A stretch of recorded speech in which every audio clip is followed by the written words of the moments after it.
Baik, bismillahirrahmanirrahim. Assalamualaikum warahmatullahi wabarakatuh. Di sini kami dari kelompok 3 akan memaparkan studi kasus yang telah kami analisis dan telah diskusikan. Boleh di next.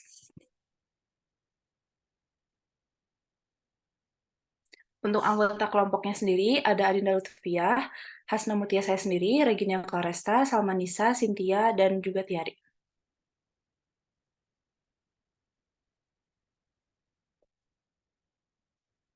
Untuk simbol orang tuanya untuk mendapatkan vaksinasi.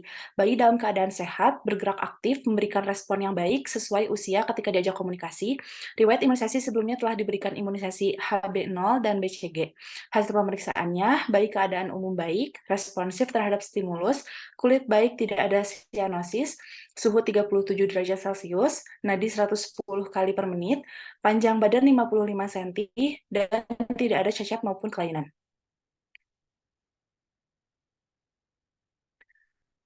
Berdasarkan kasus yang telah dipaparkan tadi, jenis imunisasi yang dibutuhkan untuk bayi usia 2 bulan selanjutnya ini yaitu DPT-HB HIB 1 dan polio 2. Untuk vaksin DPT-HB HIB, menurut hasil penelitian Kimura et al. 1991 menunjukkan bahwa titer antibodi yang terbentuk setelah dosis pertama yaitu kurang dari 0,01 IU per ml dan setelah dosis kedua berkisar 0,05 sampai dengan 0,08 IU per ml dan setelah 3 dosis menjadi 1,5 sampai 1,7 IU per ml dan menurun pada usia 15 sampai 18 bulan menjadi 0,03 IU per ml sehingga dibutuhkan booster. Setelah booster diberikan didapatkan titer antibodi yang tinggi sebesar 6,7 sampai 10,3 IU per ml. Untuk kontraindikasi dan bukan pada imunisasi program ini, untuk indikasi kontra dan perhatian khusus dapat dilihat pada tabel, dan bukan indikasi kontra atau imunisasi dapat dilakukan, itu berlaku umum untuk semua vaksin DPT-HB, HIB, polio, campak, dan hepatitis B.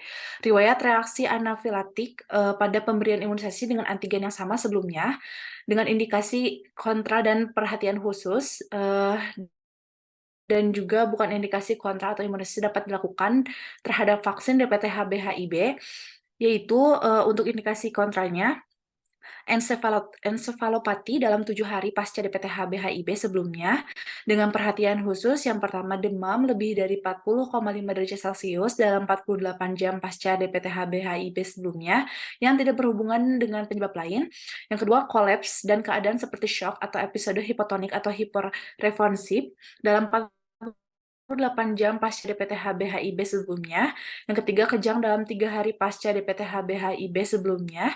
Yang keempat, menangis terus lebih dari 3 jam dalam 48 jam pasca DPT-HB HIB sebelumnya. Dan yang terakhir, sindrom Guillain-Barré dalam 6 minggu pasca vaksinasi. Untuk yang bukan indikasi kontraknya, yang pertama itu demam, kurang dari 40,5 derajat Celcius pasca DPT-HB HIB sebelumnya. Yang kedua, riwayat kejang dalam keluarga. Yang ketiga, riwayat SIDS dalam keluarga. Dan yang terakhir, riwayat KIPI dalam keluarga pasca DPT-HB HIB. Boleh di next. Kemudian untuk vaksin polio, kontraindikasinya itu yang pertama infeksi HIV dan kontak HIV serumah, imunodefisiensi atau keganasan hematologi atau tumor padat, imunodefisiensi kongenital, terapi imunosupresan jangka panjang, dan perhatian khusus, dan juga kehamilan. Untuk bukan kontraindikasinya itu yang pertama menyusui, kemudian sedang dalam terapi antibiotik dan juga diare ringan. Untuk vaksin hepatitis B, untuk kontraindikasinya itu reaksi anafilaktoid terhadap ragi, dan yang untuk bukan kontraindikasinya itu kehamilan. Dan terdapat catatan juga yang dimaksud dengan perhatian khusus dari tabel-tabel sebelumnya yang telah saya bacakan itu adalah pemberian imunisasi yang diberikan di fasilitas kesehatan yang lengkap. Boleh di next. Mungkin yang selanjutnya akan dijelaskan oleh rekan saya.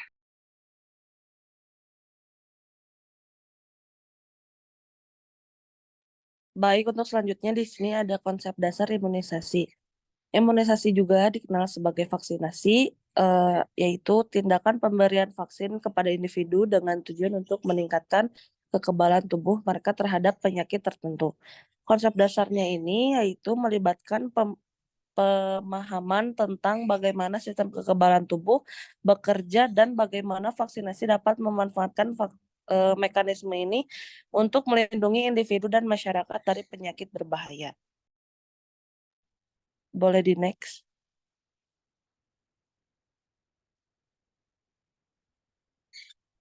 Adapun pembentukan kekebalan pada proses vaksinasi. Di sini bisa dilihat untuk yang pertama, ada patogen yang dilemahkan diinjeksikan pada manusia, lalu sel darah putih mengenalinya sebagai penyusup dan merangsang produksi sistem imun.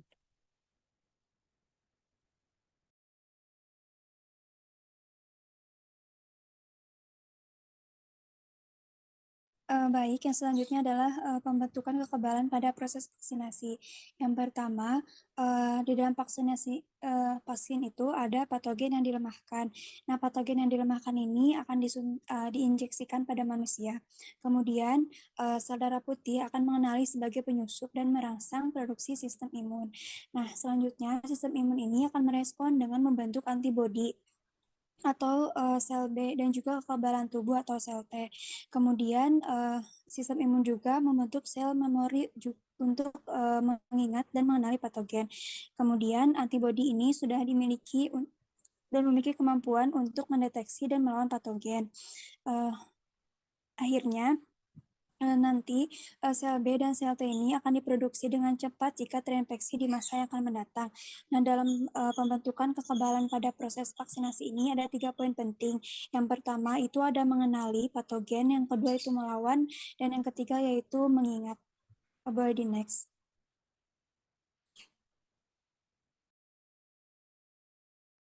Baik, untuk selanjutnya di sini mungkin ada tata laksana prosedur pemberian imunisasi. Untuk yang pertama bisa dilihat yaitu melakukan persiapan. Lalu yang kedua mengidentifikasi pasien. Lalu yang ketiga ada konseling. Yang keempat ada pemeriksaan kesehatan. Lalu ada persiapan vaksin. Lalu ada pemberian vaksin. Lalu ada pemantauan. Lalu ada pelaporan. Lalu ada penyimpanan dan pembuangan. Dan yang terakhir mengedukasi pasien. Boleh di next. Baik, yang selanjutnya terkait tata laksana rantai dingin pada imunisasi. Yang pertama ada pengertian rantai dingin terlebih dahulu. Rantai dingin adalah seperangkat aturan dan prosedur yang memastikan penyimpanan dan distribusi vaksin yang tepat pada layanan kesehatan dari tingkat nasional hingga lokal. Rantai dingin saling berhubungan dengan peralatan pendingin yang memungkinkan vaksin disimpan pada suhu yang direkomendasikan untuk mempertahankan potensinya. Boleh di next. Nah, di sini ada tabel terkait suhu, periode, dan jenis vaksin sesuai tingkatan periode rantai dingin. Untuk yang sesuai kasus itu DPT, hepatitis B, HIV, itu disimpannya dalam suhu plus 2 sampai plus 8 derajat Celcius dan tidak boleh beku. Boleh di next. Nah, untuk tata laksana yang pertama, sebelum dikirim melalui transportasi darat atau udara, vaksin disimpan ke dalam cold box. Proses ini melalui jalan yang panjang sebab kualitas vaksin harus tetap terjaga, mulai dari tempat produksi sampai ke unit kesehatan terkecil atau puskesmas di pelosok tanah air. Di tingkat provinsi dan kabupaten, cold box itu berupa freezer atau lemari es. Sedangkan pada tingkat puskesmas atau unit kesehatan di pelosok sudah menggunakan termos anti panas. Penerapan prosedur tersebut untuk memperkecil risiko kerusakan pada vaksin. Boleh di next. Yang kedua, pelaksana cold chain adalah tenaga yang berpendidikan minimal SMA atau SMK yang telah mengikuti pelatihan cold chain. Cold chain ini rantai dingin gitu ya, yang tugasnya mengelola vaksin dan merawat lemari es, mencatat suhu lemari es, mencatat pemasukan dan pengeluaran vaksin, serta mengambil vaksin di kabupaten atau kota sesuai kebutuhan per bulan. Yang ketiga, jenis lemari es untuk menyimpan vaksin ada yang membuka ke depan dan ke atas. Nah, untuk lemari es yang membuka ke depan, bagian yang paling dingin adalah di bagian paling atas atau freezer. Di dalam freezer disimpan cold pack, sedangkan rak tepat di bawah freezer untuk meletakkan vaksin-vaksin hidup. Termometer dial atau molar diletakkan pada rak kedua, freeze watch atau freeze take pada rak ketiga. Sedangkan lemari es dengan pintu membuka ke atas, bagian yang paling dingin dalam lemari es adalah bagian tengah atau evaporator, yang membujur dari depan ke belakang. Oleh karena itu, vaksin hidup diletakkan di kanan kiri bagian yang paling dingin atau evaporator. Vaksin mati diletakkan di pinggir, jauh dari evaporator. Beri jarak antara kotak-kotak vaksin selebar jari tangan atau sekitar 2 cm. Letakkan termometer dial atau molar atau freeze watch atau freeze take dekat vaksin yang mati. Nah, yang selanjutnya untuk membawa vaksin dalam jumlah sedikit dan jarak tidak terlalu jauh dapat menggunakan cold box atau kotak dingin atau vaksin carrier. Cold box berukuran lebih besar dengan ukuran 40-70 liter dengan penyekat suhu dari poliuretan. Selain untuk transportasi, dapat pula untuk menyimpan vaksin sementara. Untuk mempertahankan suhu vaksin di dalam kotak dingin atau termos dimasukkan cold pack atau cool pack. Cold pack berisi air yang dibekukan dalam suhu minus 15 derajat sampai dengan minus 25 derajat selama 24 jam. Nah, biasanya di dalam wadah plastik berwarna putih. Cold pack berisi air dingin yang tidak beku yang didinginkan dalam suhu plus 2 derajat sampai dengan plus 8 derajat selama 24 jam. Biasanya di dalam wadah plastik berwarna merah atau biru. Cold pack dimasukkan ke dalam termos untuk mempertahankan suhu vaksin ketika membawa vaksin hidup. Sedangkan cool pack yang cair untuk membawa vaksin hidup dan vaksin mati atau inaktif. Nah, cool pack ini harus tetap ada selama pembawaan vaksin gitu karena ditakutkan adanya pemadaman listrik. Boleh di next. Lalu yang selanjutnya, freeze take adalah suatu alat yang digunakan untuk mengetahui apakah vaksin pernah terpapar pada suhu 0 derajat Celcius. Bila ada tanda silang atau X, berarti vaksin pernah terpapar suhu di bawah 0 derajat Celcius yang dapat merusak vaksin mati. Vaksin-vaksin tersebut tidak boleh diberikan kepada pasien. Dengan adanya freeze take, maka dapat dideteksi kerusakan vaksin sebelum diberikan kepada pasien, sehingga dapat membantu mencegah terjadinya kejadian ikutan pasca imunisasi atau KIPI. Yang selanjutnya, penyimpanan vaksin dikatakan sesuai standar apabila disimpan pada suhu plus 2 derajat Celcius sampai plus 8 derajat Celcius. Bagian bawah lemari es diletakkan kotak dingin cair atau cold pack sebagai penahan dingin dan kestabilan suhu. Vaksin TT diletakkan lebih jauh dari evaporator. Jarak antara kotak vaksin minimal 1-2 cm atau 1 jari tangan agar terjadi sirkulasi udara yang baik. Letakkan 1 buah termometer molar di bagian tengah lemari es. Penyimpanan vaksin harus dicatat 2 kali sehari pada grafik suhu, yaitu saat datang di pagi hari dan menjelang pulang di siang atau sore hari.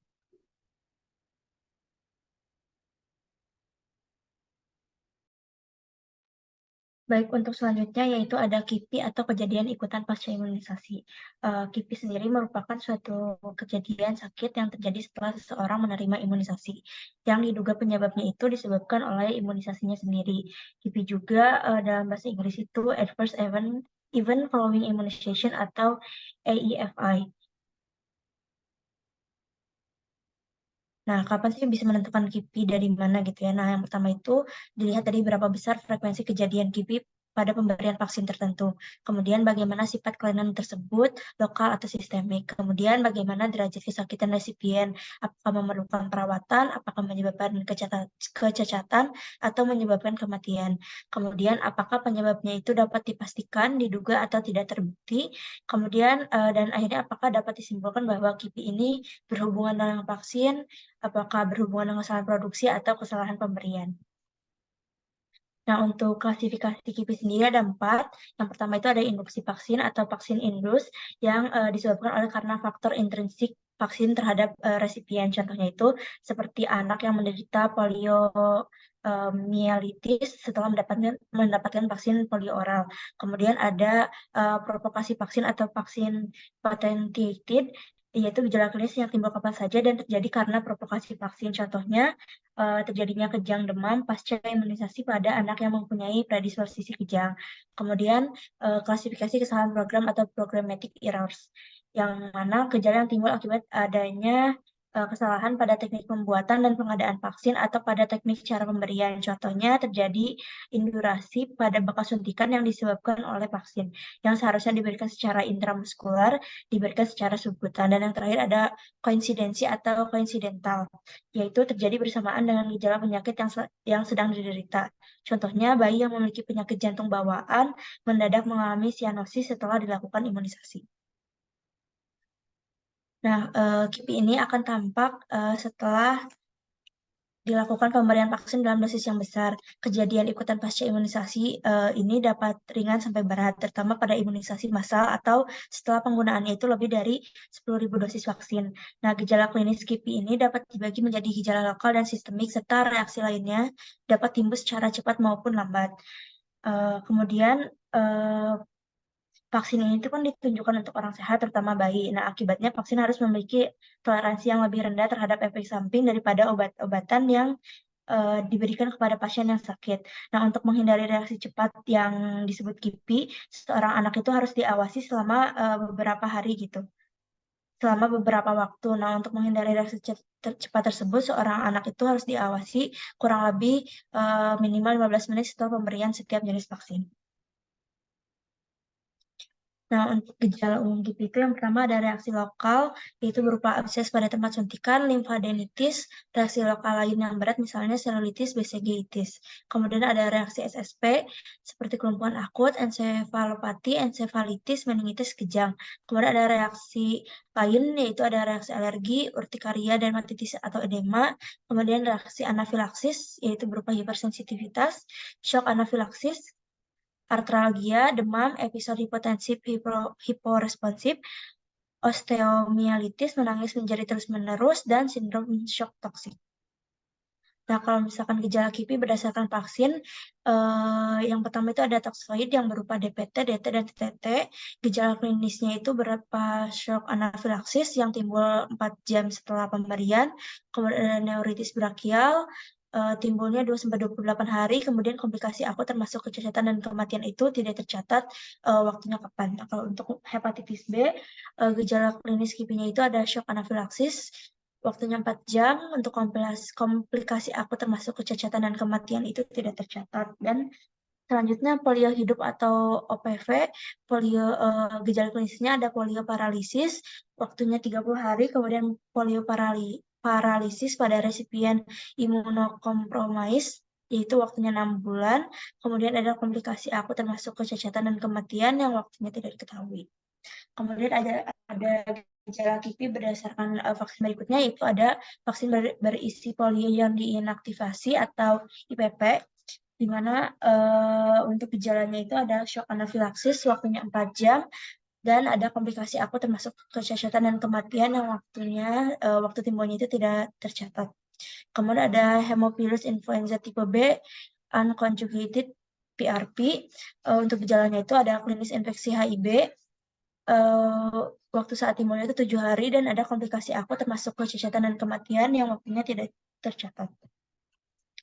Nah, kalau misalkan selanjutnya itu ada alur tata laksana KIPI, di mana pada saat penemuan kasus itu kurang lebih 24 jam yang dapat dari informasi dari masyarakat atau petugas kesehatan, kemudian dilakukan pelacakan, konfirmasi positif atau negatif, kemudian mengidentifikasi data kasus, vaksin, petugas tata laksana, kemudian sikap masyarakat. Kemudian apakah si KIPI ini itu tunggal atau berkelompok, dan apakah ada kasus lain yang dilakukan oleh petugas puskesmas. Kemudian dilakukan analisis oleh kepala puskesmas atau Pokja KIPI, yaitu menganalisis klasifikasi dan penyebabnya. Kemudian dilakukan tindak lanjut berupa pengobatan, komunikasi, dan perbaikan mutu pelayanan oleh puskesmas. Dan yang terakhir dilakukan evaluasi oleh Pokja KIPI, mengevaluasi tata laksana kasus dan pemantauan KIPI. Baik, yang selanjutnya ada pathway pemberian imunisasi.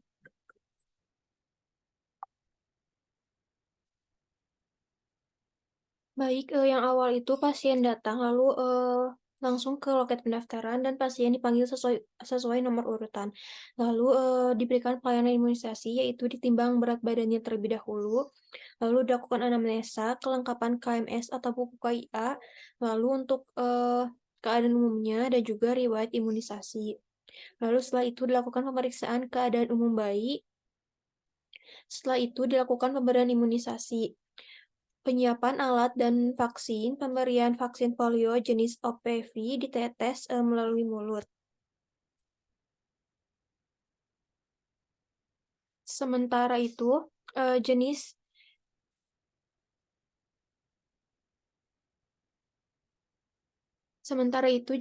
IPV diberikan melalui suntikan di lengan atas atau paha. Lalu untuk pemberian vaksin DPT-HIB disuntikan ke intramuskular atau IM pada otot paha bayi.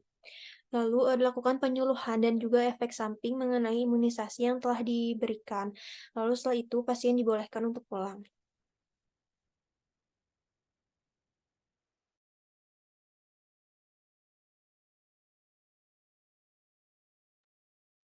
Baik, untuk selanjutnya itu ada prosedur pengelolaan limbah imunisasi. Pada prosedur ini itu tertuang pada PMK nomor 12 tahun 2017 pasal 34. Nah, limbah imunisasi itu ada limbah infeksius dan non-infeksius. Nah, limbah infeksius itu merupakan limbah yang ditimbulkan setelah pelayanan imunisasi yang mempunyai potensi menularkan penyakit kepada orang lain. Ada dua, yaitu limbah medis tajam dan limbah farmasi. Untuk limbah medis tajam itu ada alat suntik. Kemudian untuk limbah farmasi itu ada sisa vaksin dalam ampul, terus botol, kapas, atau mungkin alkohol swab. Kemudian ada limbah non-infeksius, merupakan limbah yang ditimbulkan setelah pelayanan imunisasi yang tidak berpotensi menularkan penyakit kepada orang lain. Misalnya kertas pembungkus alat suntik serta kardus pembungkus vaksin. Nah, yang berikutnya ada prosedur pengelolaan limbah medis infeksius. Yang pertama ada limbah infeksius tajam, di mana dipisahkan terlebih dahulu benda tajam, jarum dan pisau, kemudian penyimpanannya itu pada wadah anti tusukan, kemudian disimpan di pengumpulan in situ, tempat penyimpanan, kemudian pada pengolahan atau penanganannya itu ada dua, dengan pengolahan non pembakaran dan disinfeksi kimiawi. Kemudian untuk yang pengolahan non pembakaran itu akan diangkut melalui pengangkutan limbah B3 dan akan dilakukan penimbunan akhir atau landfill, dan untuk disinfeksi kimiawi itu akan dilakukan penguburan. Nah, yang berikutnya ada pengelolaan dengan insinerator, pengelolaan limbah medis infeksius tajam dengan menggunakan insinerator, di mana tanpa melakukan penutupan jarum kembali, alat suntik bekasnya itu akan dimasukkan ke dalam safety box. Kemudian safety boxnya itu akan dikumpulkan di puskesmas, kemudian akan dikumpulkan di kabupaten dan kota, kemudian akan di pembakaran dengan bantuan insinerator double. Kemudian ada pengelolaan dengan bak beton, di mana pada saat kegiatan imunisasi, bekas suntikannya itu tanpa melakukan penutupan jarum, kemudian dimasukkan ke safety box, kemudian akan dikumpulkan di puskesmas dan akan dimasukkan ke dalam bak beton. Kemudian ada alternatif pengelolaan jarum. Yang pertama, setelah kegiatan imunisasi beres, dilakukan pemisahan antara jarum dengan plastik syringnya dengan menggunakan needle cutter atau needle burner. Kemudian akan dimasukkan ke dalam encapsulation atau sharp pit, dan alat pemisah antara jarum dengan sering pelatih dapat menggunakan alat needle cutter atau needle destroyer. Kemudian ada alternatif pengelolaan syringe. Yang pertama yaitu dipisahkan seperti tadi, kemudian dimasukkan ke dalam bak penampungan, kemudian di-shredding, dan akhirnya dimasukkan ke dalam bak beton. Kemudian ada alternatif pengelolaan syringe yang kedua, yang dimasukkan ke dalam pit. Plastik sering dapat juga didaur ulang atau di-recycle. Sering plastik yang sudah terpisah dari jarum dicampur dan direndam dalam cairan chlorine solution 0,5% selama 30 menit atau disterilisasi dengan sterilisator selama 20 menit. Kemudian sering plastiknya dicacah atau dihancurkan sehingga menjadi biji butiran plastik dan dapat didaur ulang. Kemudian untuk limbah infeksius non tajam, yang pertama itu pemusnahan limbah farmasi atau sisa vaksin, yaitu dengan mengeluarkan cairan vaksin dari dalam botol atau ampul, kemudian cairan vaksin tersebut disinfeksi terlebih dahulu dalam killing tank atau tangki desinfeksi untuk membunuh mikroorganisme yang terlibat dalam produksi. Kemudian limbah yang telah disinfeksi dikirim atau dialirkan ke instalasi pengolahan air limbah atau IPAL. Kemudian yang terakhir, sedangkan botol atau ampul yang telah kosong dikumpulkan ke dalam tempat sampah atau kantong plastik yang berwarna kuning, kemudian akan diinsenerasi atau dibakar dalam insenerator atau menggunakan metode non-insenerasi seperti autoclaving dan microwave. Baik, mungkin cukup sekian presentasi dari kelompok 3. Terima kasih. Wassalamualaikum warahmatullahi wabarakatuh.